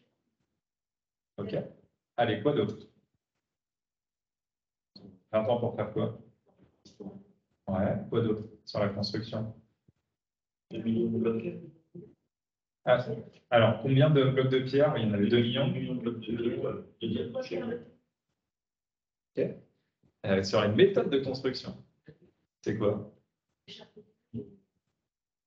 Ouais, ramper et levier. OK. C'était où ça? C'était placé où? Oui. Sur le PowerPoint. Vous l'avez jamais fait celle-là? Je vais la noter. OK. Ouais, tout en haut à droite. Et on avait quoi ensuite? En deuxième branche, on parlait d'une chose. Ouais, la marge d'erreur était inférieure à 0,1%. Ça, c'était la troisième branche, la rouge. Mais il y avait un truc encore au-dessus.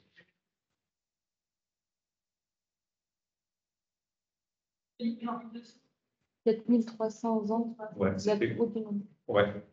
Vous avez vu, vous avez la petite map. Regardez un peu le niveau de détail que vous avez été capable de me retrouver. Et attendez, on a oublié. Ouais. On parlait de la superficie, il y avait lequel?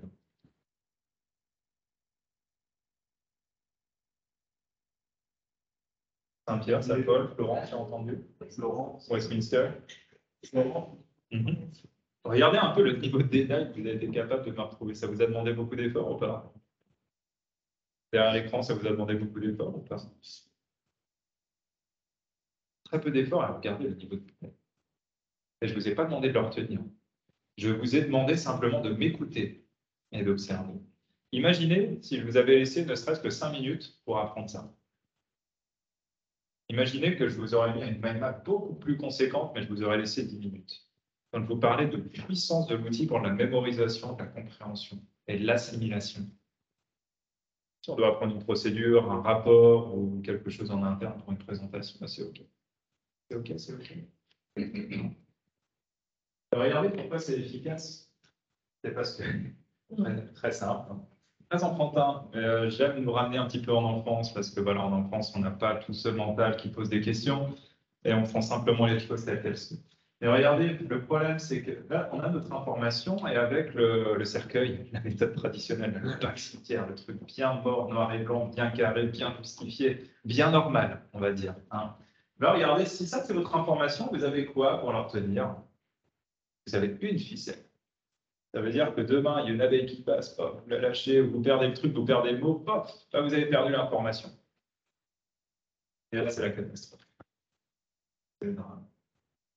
Avec le mind mapping, on crée plein de moyens de retrouver l'information. Ce qui fait que si on perd une ficelle, c'est pas grave. Et toutes les autres ficelles, si on souhaite les mettre à profit, c'est autant de moyens différents d'aller exploiter l'information, de pouvoir enrichir l'information. Plutôt sympa, non? Hein? Regardez, petit aparté, je l'ai utilisé aussi pour vous montrer qu'avec des enfants, ça marche. Si vous ne connaissez pas l'anglais, par exemple, vous allez apprendre les jours de la semaine en même temps. Petit cadeau. Regardez comment j'ai utilisé avec des enfants pour apprendre les jours de la semaine. Au lieu d'apprendre Monday, lundi, dimanche, Sunday. OK. Alors, regardez, Sunday. Allez, Sunday, c'est dimanche, c'est le jour du soleil. Donc, Sunday, ça veut dire dimanche. Sun, ça veut dire le soleil. Day, ça veut dire le jour. On prend trois informations en même temps. C'est-à-dire que si on sait que day, ça veut dire le jour, c'est-à-dire que Monday, c'est Monday, si on rajoute un mot, ça fait moon, c'est le jour de la lune. OK. Et ben, en plus, on apprend Monday, lundi, day, le jour, moon, la lune. Tuesday, petit moyen mnémotechnique, je vous rassure, je n'ai pas créé de psychopathe hein, avec l'épée, la petite goutte de sang. Là. Soyez rassurés, ce n'est pas mon job. Mais on a utilisé ça. Et regardez, Saturday, par exemple, Saturday, ça faisait penser à Saturne.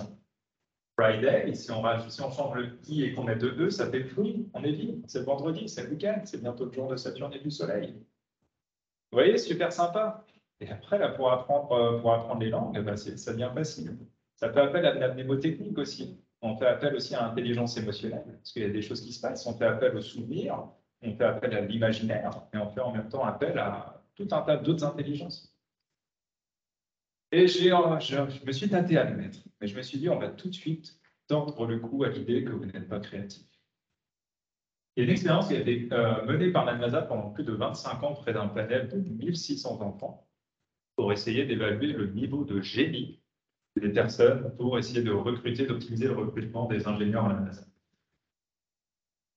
À votre avis, en termes de pourcentage de 0 à 100, à combien se situe le niveau de créativité d'un enfant de 5 ans? Allez, derrière l'écran, on dirait combien? 90. 90, qui dit mieux? Ou moins? 80, OK?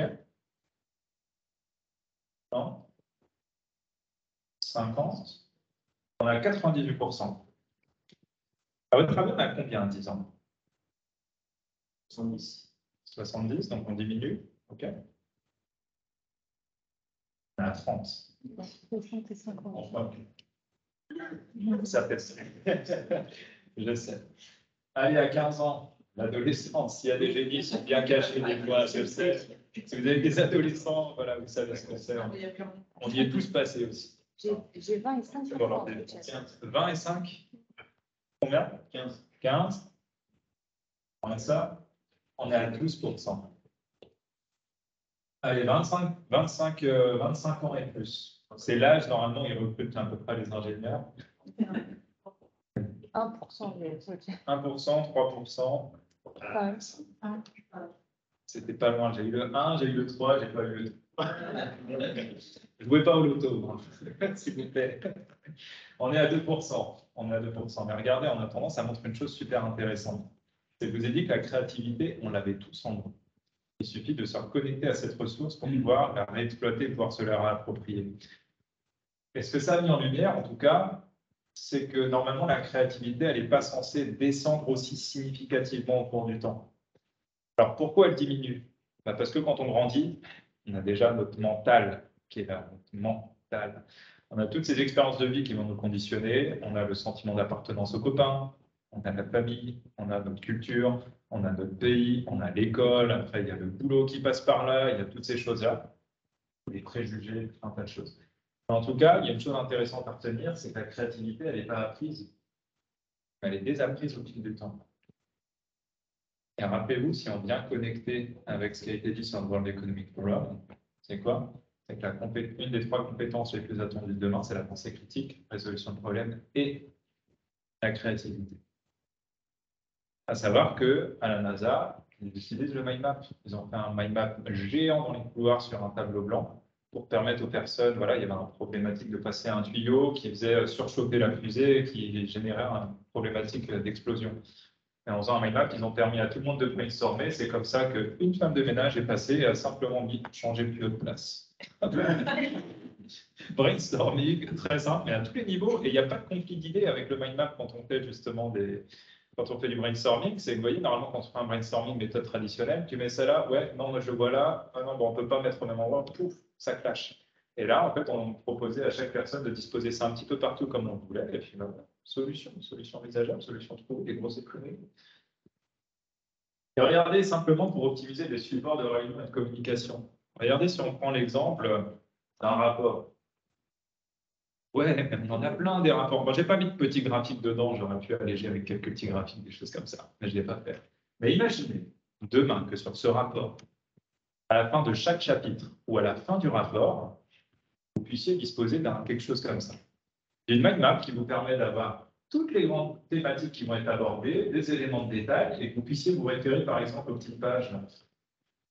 Imaginez que le matin, vous partiez, ok, ce pauvre chien, il a croqué le rapport, et il ne reste qu'une page, il ne reste que celle du mind map pour arriver à la réunion, et que vous, par exemple, vous êtes en charge de tout ce qui est lié aux problématiques. Au lieu d'arriver et de ne pas savoir de quoi vous allez parler, même si vous avez le rapport, vous n'avez pas eu le temps de le lire, vous arrivez, vous avez votre mind map, et vous êtes en capacité de dire, ok, voilà, je sais qu'on va parler des problématiques de financement et des arrêts. Ok, les arrêts, c'est à la page 5, donc je sais, bon, je n'ai pas mon rapport, mais c'est pas grave. On va parler des causes qui sont liées à la fatigue, à la cadence, au bruit, burn-out des autres. Et vous, vu que vous connaissez votre travail, en attendant, qu'est-ce que vous faites? Vous appuyez sur le bouton réflexion. Et vous êtes déjà en train d'alimenter une réflexion avant d'arriver à la réunion et vous êtes déjà dans une démarche proactive.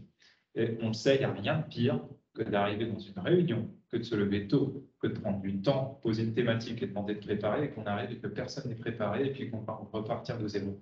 Perte de temps, et ça montre aussi l'intérêt des personnes pour la réunion. Donc, autant optimiser ça, et on peut déjà le faire en amont.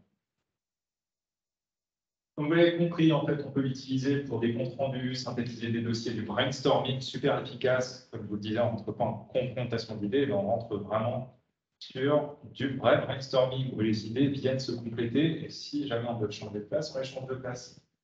Favoriser le travail en équipe. Sur la gestion de conflits, c'est super. Si on ne rentre pas en confrontation, bah forcément, on rentre en coopération. Et au lieu de parler, on communique. Donc forcément, quand on a une bonne communication, quand on est sur la même communication, on se comprend, on lève aussi des interférences, on lève la possibilité de certains conflits.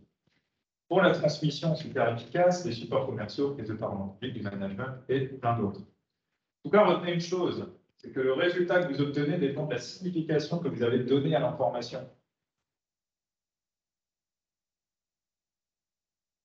Mettez du sens derrière votre information, mettez quelque chose qui est compréhensible pour tous les profils de personnalité, utilisez-la de façon stratégique et vous allez forcément changer les résultats. C'est très simple, méthode traditionnelle, hein, on a plutôt tendance à se faire des nœuds au cerveau et à bien l'épuiser, hein, on le sent en fait. Quand on travaille avec des outils qui ne nous conviennent pas, vous savez, on a cette impression de nager à contre-courant et de s'épuiser, de dépenser beaucoup d'énergie et de se fatiguer. Vous avez des outils pour le faire de manière beaucoup plus zen, et c'est ce que je voulais vous montrer ce matin. C'est justement ouvrir un petit peu le champ des possibles et vous permettre de vous réapproprier déjà certains modes de fonctionnement du cerveau et de le faire de façon très simple, sans grands efforts. Voilà, donc pour des objectifs en interne, pour s'organiser, pour transmettre efficacement des informations, faire de la formation, faire comprendre et accepter. Si la personne ne comprend pas ce que vous voulez dire, elle ne va pas l'accepter. Donc, de faire comprendre l'information, c'est essentiel pour convaincre et ensuite persuader la personne, parce que convaincre et persuader, c'est encore pas la même chose, on n'est pas au même niveau. De faire gagner du temps, d'optimiser les ressources, de favoriser la cohésion et la synergie, et développer des compétences et faire évoluer vos talents. Vous avez vu là, il y a des choses qui se passent quand on utilise le mind map. Simplement changeant la manière dont on aborde l'information, et on peut développer des talents rien qu'avec ça. En tout cas, comme quoi nos anciens, ils avaient déjà compris beaucoup de choses, nos très anciens. Et regardez ce que disait déjà Confucius à l'époque. Dis-moi et j'oublie, montre-moi et je me souviens, implique-moi et je comprends. Et la notion d'implication, là, elle prend tout son sens par rapport à tout ce qu'on a vu depuis tout à l'heure. Encore une fois, on ne résout pas un problème avec les modes de pensée qui mangent.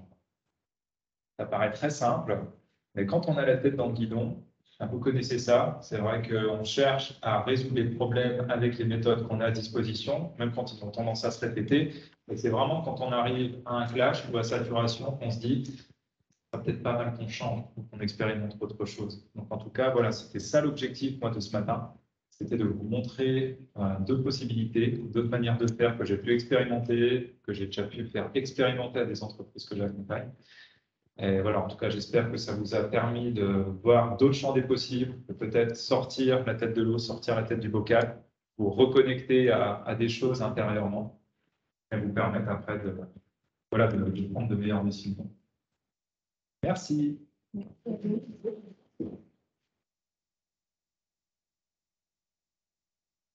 Alors, est-ce que vous avez des questions? Alors, je sais pas. Vous avez une demi-heure au départ, vous avez tout prévu. Il faut que j'arrête de dire une demi-heure. J'ai tendance à dépasser. On a fait combien de temps? Eh ben, il est moins le quart, donc 1h15. On va faire 1h20. Ok. Ouais. C'est-à-dire, du coup, à droite, C'est une possibilité. Ouais. c'est pas obligatoire. Après, c'est ce qu'on voit en formation. Il y a plusieurs utilisations stratégiques. C'est ce qu'on apprend en décortiquant en formation. Mais le sens de lecture, on ne va pas se compliquer la vie. Hein. C'est généralement ce sont des aiguilles d'une montre, ce qui est communément acquis. Le but, c'est de faciliter vraiment la compréhension auprès des autres. Donc, si on se met à partir de là, pour partir là, pour aller là et là, à voir. Utilisation stratégique. La devise, c'est vraiment, comme dit Richard Bandler, c'est thinking on purpose. C'est penser en ayant un but. C'est quel but je vais atteindre et en fonction de ça, quelle stratégie je vais mettre en place. Et là, avec le mind mapping, on réfléchit comme ça. D'autres questions, même en ligne? Surtout, l'idée, c'est comment on acquiert, on arrive à utiliser le Ouais. mapping. Alors, il y a plusieurs choses, il y a plusieurs possibilités, mais il y en a une que je vous recommande très fortement, c'est la formation. Il y a des bouquins qui existent. Il y a des vidéos qui existent, d'accord, mais je vais argumenter pourquoi je favorise très grandement la formation. Dans les bouquins, vous allez avoir tout un apport théorique qui sera peut-être aussi des dérivés du mind mapping parce que, voilà, tiré de la propre expérience des personnes. Moi, je me suis formé auprès de Tony Buzan, auprès du directeur pédagogique monde de Tony Buzan, qui d'ailleurs recommande notre centre et notre travail. Et lui, il est formé à la source. Donc, nous, la stratégie, c'est vraiment d'aller se former à la source parce qu'aujourd'hui, il y a plein de choses qu'on enseigne mind mapping qui n'en sont pas du tout. On est sur de l'organigramme, on est sur du schéma. Et après, on dit le mind mapping, bah ouais, mais ça marche pas. C'est encore un truc, ouais, c'est une mode, ça marche pas. Ça fonctionne, mais il y a des règles spécifiques, il y a des rouages, il y a des bases de neurosciences, il y a plein de choses qui rentrent en jeu qu'il faut savoir et qu'il faut respecter. Et il y a des outils, des logiciels qui sont malheureusement les plus connus, mais qui ne font pas du vrai mind map, qui ne fonctionnent pas comme ça devrait fonctionner. Donc il y a déjà tout un tas d'informations à savoir au niveau des règles de construction. Moi, j'aime bien apporter tout ce côté compréhension du cerveau parce que si je vous donne juste un outil, le problème, c'est que si vous ne l'utilisez pas et que vous n'êtes pas convaincu, vous allez le laisser au garage et vous allez l'oublier. Et derrière, c'est dommage d'investir du temps, de l'énergie et de l'argent et puis que ça finisse, on va dire, un petit peu aux oubliettes. Et moi, l'intérêt que j'y mets, c'est vraiment, je pense que si on s'attelle juste à l'outil, on manque, selon moi, un bon 60 à 70% du pouvoir du mind map qui, selon moi, résulte dans une attitude. Et c'est nous ce qu'on fait chez INSEM, c'est vraiment développer l'attitude de la personne parce que quand vous la passez par vos propres filtres, vous la testez, vous la confrontez au monde extérieur et que vous revalidez derrière, ça devient une attitude et une attitude, on ne réfléchit pas. Une attitude, ça vous permet d'être flexible derrière, ça vous permet de trouver vos propres habilités, vos propres modes de fonctionnement. Et selon moi, le mind mapping, c'est un outil, oui, mais c'est aussi une notion d'attitude qui fait appel à une connaissance de soi. Et c'est ce qu'on apprend justement à voir pendant les formations. Et pour moi, c'est un point fondamental. Il n'y a pas de mind map, on va dire, purement traditionnel et qui va être le même pour tous. Si vous expérimentez, vous allez voir que le mind mapping, il y a vraiment quelque chose de très personnel dans le choix des couleurs, des images qu'on va faire, des informations qu'on va positionner. Et c'est tout ça qu'on apprend aussi à travailler pendant la formation et essayer de déceler justement les affinités de chacun pour pouvoir en faire une utilisation purement stratégique. Voilà, donc après, le choix, il appartient à chacun. Moi, je ne dis pas que ça, c'est mal, ça, c'est bien. Je vous explique simplement, moi, ma façon de raisonner par rapport à l'apprentissage du mind mapping et j'ai vu la différence. Même si c'est personnel, mais le temps de formation nécessaire pour changer le comportement, il est arrivé à être capable d'utiliser cette C'est combien de temps? Ça peut aller très vite. Après, il y a la part de responsabilité du formateur qui, lui, donne tous les moyens et met dans les meilleures conditions possibles. À savoir que nous, pendant la formation, forcément, il y a des bases de PNL, il y a tout un tas de choses qui rentrent en jeu pour faciliter. Enfin, il y a une technologie de transmission qui a été mise en place pour favoriser l'apprentissage et la rétention sur du long terme et favoriser la flexibilité. Mais derrière, après, c'est aussi à la personne, comme tout nouvel outil, comme toute nouvelle habitude, d'expérimenter, de ne pas lâcher l'affaire et puis de prendre le temps de se familiariser avec l'outil. Vous savez, quand on découvre une nouvelle chose, généralement, il y a dans la courbe, il y a cette phase montante où on découvre, on est tout excité, c'est super, on expérimente. Et après, il y a les premières difficultés qui arrivent, pouf, on a tendance à lâcher l'affaire et il y en a plein qui abandonnent dans cette phase-là et c'est dommage. Parce que c'est là justement qu'il y a toutes les réflexions, les ajustements qui sont en train de se mettre en place. Et après, il y a la phase ascendante qui reste continue. Donc, en termes de temps, pour répondre à la problématique, à votre question du temps, il faut compter généralement dans les formations que j'ai fait sur 10 heures. Pourquoi sur 10 heures et pas sur une journée? Parce qu'il y a toute la partie théorique que j'aime bien présenter quand même, qui selon moi est importante pour comprendre d'où vient le mind mapping.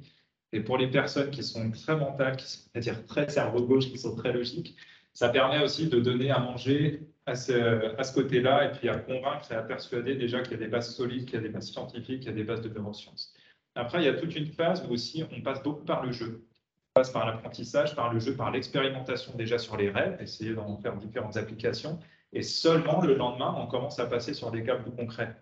On n'apprend pas à conduire du jour au lendemain, on ne va pas conduire une Ferrari tout de suite. On passe déjà par l'auto-école, on passe par le Twingo et après seulement on monte en gamme. Et je pense que le temps de 10 heures, il est bien parce qu'on a cette première fenêtre d'expérimentation. Il y a une phase de sommeil, il y a une phase de coupure qui permet justement de laisser tous les process d'apprentissage, de réflexion, de cheminement, de rectification se mettre en place pour revenir le lendemain et venir consolider tout ça pour permettre à la personne d'être autonome derrière. Enfin, du moins le plus autonome possible ou la mettre vraiment sur les meilleures bases. Nous, on construit la base de lancement et après, c'est d'appuyer sur le bouton pour faire décoller la fusée.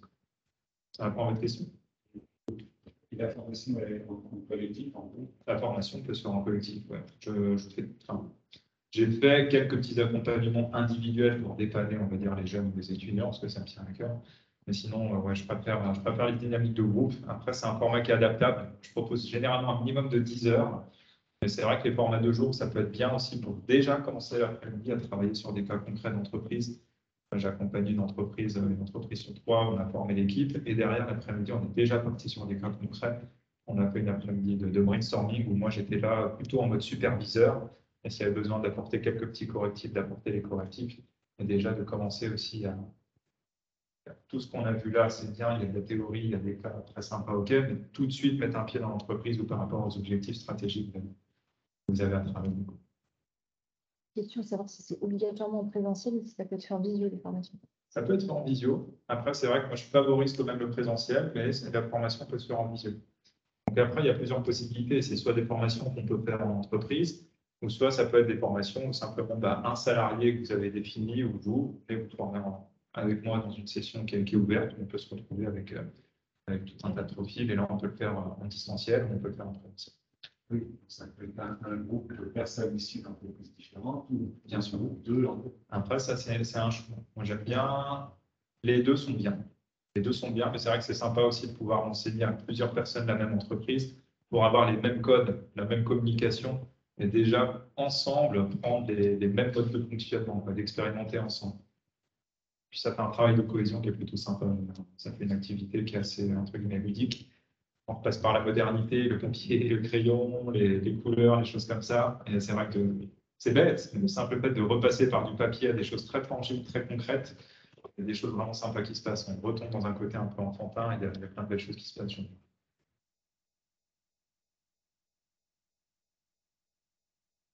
D'autres questions? Non, toute question, tout est clair? Non, c'était vraiment sur ça, l'apprentissage, comment on apprend, comment on utilise les logiciels. Donc, vous avez répondu à tout. Ok. Le logiciel, volontairement, je ne le donne pas avant celui que j'utilise parce que, bien sûr, on le garde pendant la formation. Et une deuxième raison, c'est que si vous allez explorer le logiciel que je vous donne tout de suite, on va choisir la solution de facilité de se dire, ouais, le logiciel, je l'utilise, ça fait rien, tout seul. Mais le problème, c'est que tout ce qui est des apprentissages de la technique et tous les automatismes, il passe par le kinesthésique, il passe par le toucher. On en discutait ce matin, quand on passe juste sur de l'ordinateur, il n'y a pas les mêmes mécanismes qui se mettent au niveau chimique, au niveau neurologique. Le fait de repasser par le papier-crayon, on est une machine, on a des capteurs sensoriels et ça déclenche quelque chose de chimique à l'intérieur qui va forcément alimenter toutes ces démarches au niveau neurologique, qui va créer des connexions, qui va créer des liens, des choses comme ça qu'on ne peut pas faire avec l'ordinateur. En tout cas, c'est toujours mieux de passer déjà par l'écrit et ensuite de venir utiliser le logiciel comme support pour, par exemple, rendre la chose un petit peu plus corporelle.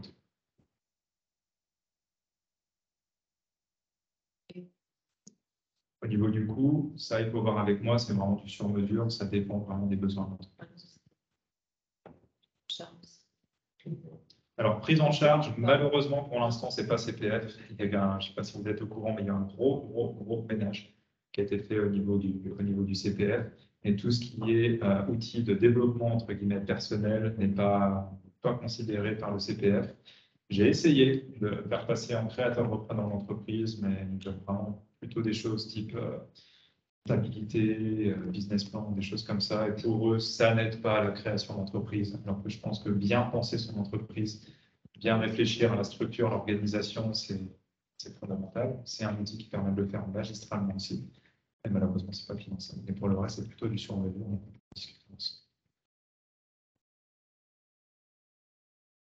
Bon, vu qu'on a débordé sur le timing, combien de temps? Est-ce qu'il reste un peu de temps? Est-ce que... Une dizaine de minutes. Une dizaine de minutes? Ok, ça marche. Alors, ce que je peux vous proposer en une dizaine de minutes, c'est une petite expérimentation. Je pense que ce serait dommage d'avoir vu tout un tas de choses intéressantes et puis de s'arrêter là. Alors, il y a plusieurs options en fait que je voudrais vous proposer. Ce sera à vous de me dire. Soit vous pouvez déjà expérimenter un mind map en fonction de ce que vous avez vu. Comme ça, essayez de faire un mind map déjà pour vous présenter, pour voir comment vous sentez le fait de repasser par du papier, du crayon, et puis essayer de voir ce que vous avez compris. La deuxième chose qui est possible de faire, c'est vous montrer un petit peu cet effet boule de neige, cet effet de brainstorming, de génération d'idées, avec un dérivé du mind map. Ça vous montrera aussi qu'on peut faire du mind map très protocolaire, mais on peut faire aussi un dérivé de mind map qui peut être tout aussi efficace quand on n'a qu'un papier et un crayon sous la main. Qu'est-ce qui vous tenterait le mieux? Alors, je vois beaucoup de pour la deuxième option. On part là-dessus? Ouais? Ok, ça marche. Alors, il faudra juste basculer du coup la caméra. Alors, là, ce que je vous propose, c'est qu'on fasse un petit dérivé. Normalement, je prends un petit peu plus de temps, mais là, on va aller assez vite. Est-ce qu'on va aller jusqu'à ce niveau-là? Je réfléchis à comment je vais... de manière la plus utile de vous montrer ça. Ok. Là, je ne vais pas avoir assez de temps en 10 minutes. On va faire autrement. Ce que je vais vous proposer, c'est de prendre un sujet et de faire un brainstorming. On va faire le chrono en main avec votre méthode traditionnelle, c'est-à-dire où vous allez mettre en bullet point comme ça. Ok. Et je vais vous demander à être attentif et attentive à la façon dont ça se passe à l'intérieur, à comment vous vous sentez quand vous faites ça, à quel moment ça bloque, etc. Et ensuite, je vais vous demander de faire différemment. Je vais vous demander de faire un petit rond. Vous allez faire un trait. Vous allez pouvoir marquer vrac, par exemple. Et je vais vous demander après de faire des branches, comme ça. Et à chaque fois que vous faites une branche, vous notez le mot dessus. Et si vous avez des idées derrière, où vous disiez, bah, tiens, là, ça peut aller plus loin, hop, bah, vous les rajoutez. Et vous voyez un petit peu la différence entre faire un brainstorming juste avec des traits et faire un brainstorming avec des branches. J'avais une autre idée en tête, mais on ne va pas avoir assez de temps, il faudrait qu'on prenne un petit peu plus de temps, mais déjà pour que vous puissiez expérimenter la puissance des lignes et l'impact que ça peut avoir au niveau neurologique. Qu'est-ce que ça déclenche? Est-ce que c'est clair pour vous? Ouais. Alors, prenez un sujet au hasard, un truc pas trop compliqué. Hein. Je ne vous demande pas, tiens, comment je vais restructurer ma boîte en fonction de ce qui arrive au niveau économique, social. Hein. On va pas partir là-dessus. Je vous ai dit que j'allais vous torturer un peu ce matin, mais là, c'est stop. Hein. On prend plaisir. Donc, tester quelque chose comme ça. On va se prendre, allez, 3 minutes, montre en main. Et ensuite, on va expérimenter avec cette méthode-là. OK? C'est simplement pour que vous puissiez sentir comment ça se passe à l'intérieur de vous. Allez, vous êtes prêts? 5, 4, non, top, c'est parti.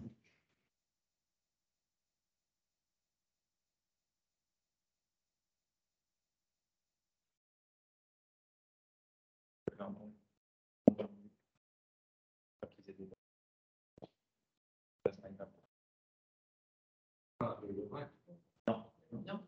Première méthode traditionnelle. Vous savez faire.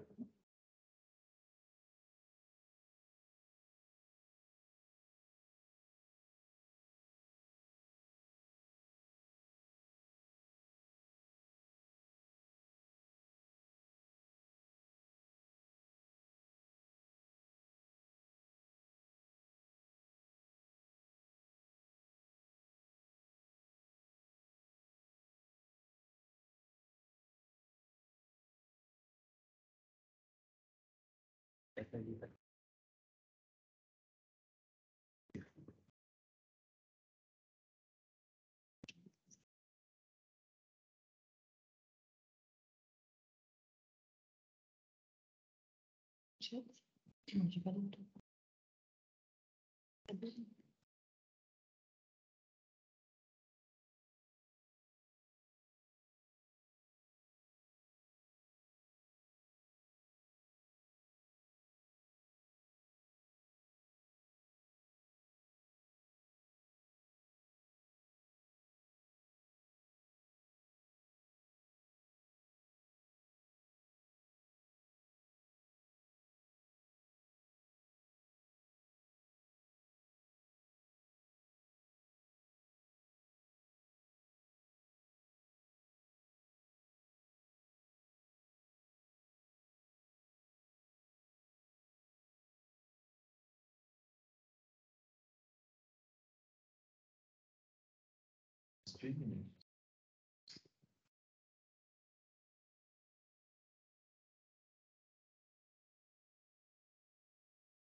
Minute 30.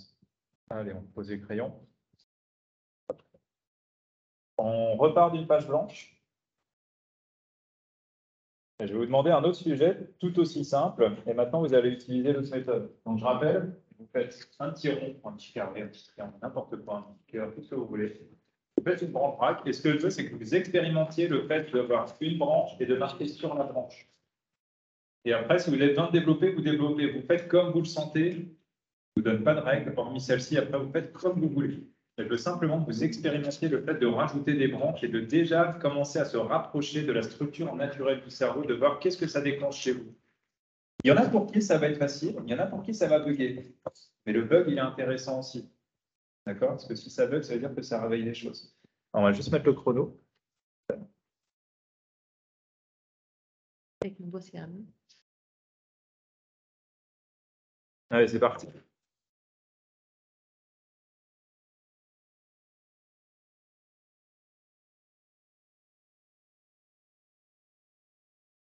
Prêtez une attention plus particulière à voir comment ça se passe dans votre système de réflexion.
On pose les crayons.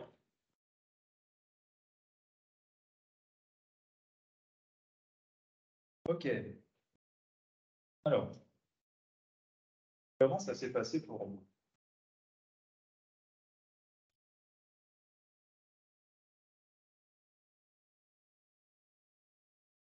Ah bon. Pour la première avec les petits tirets?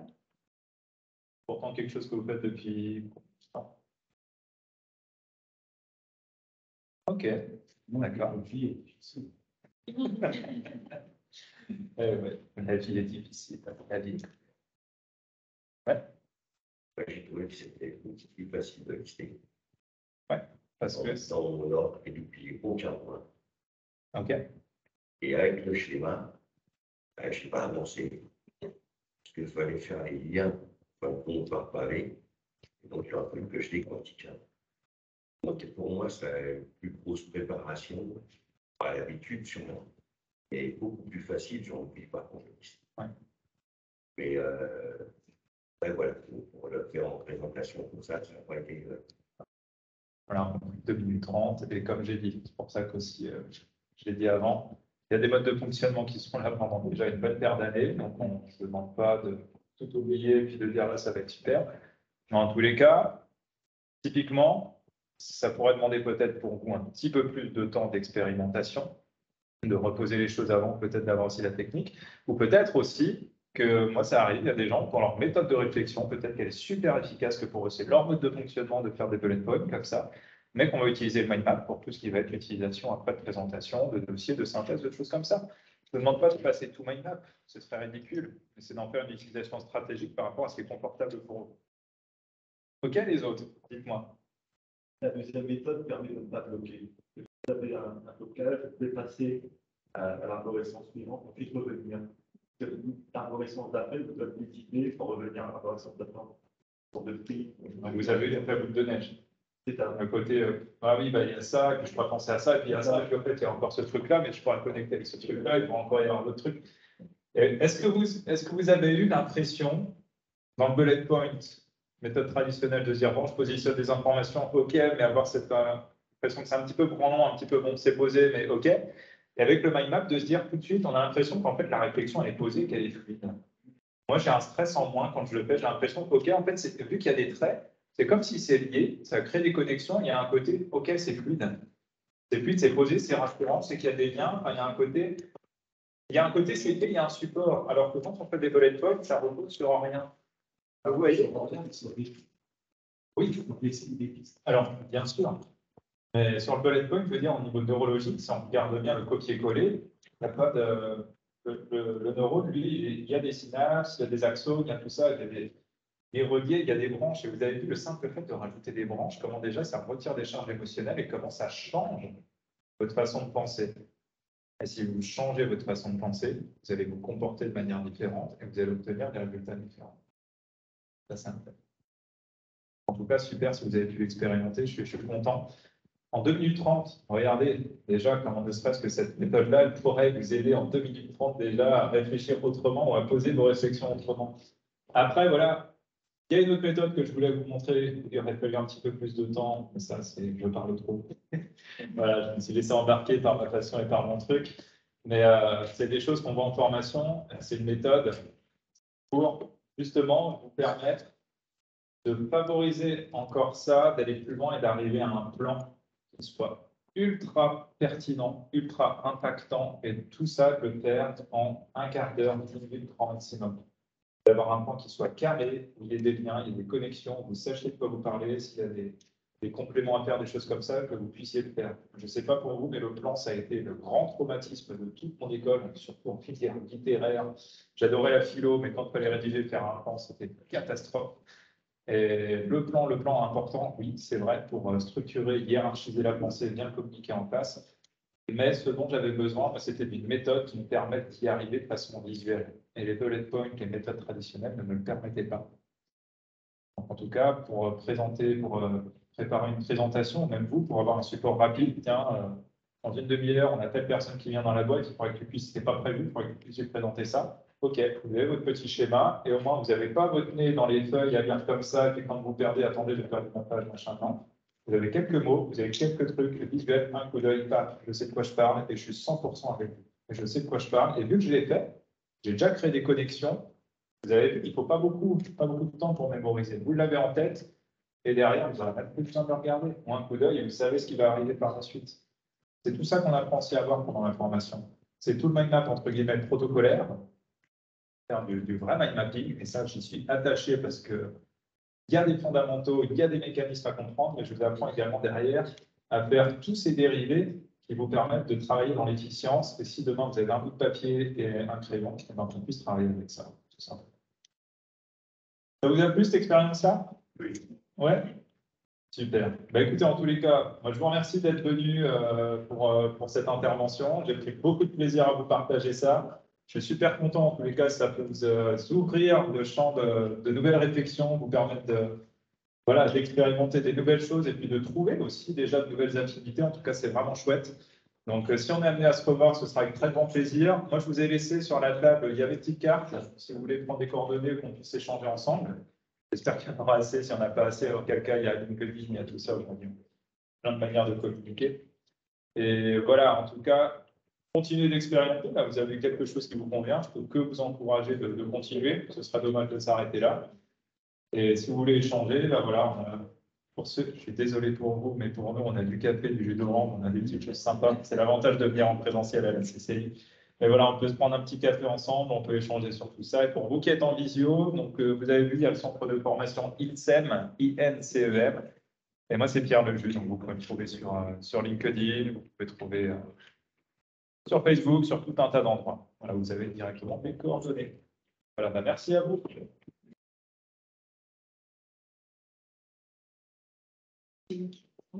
Ouais.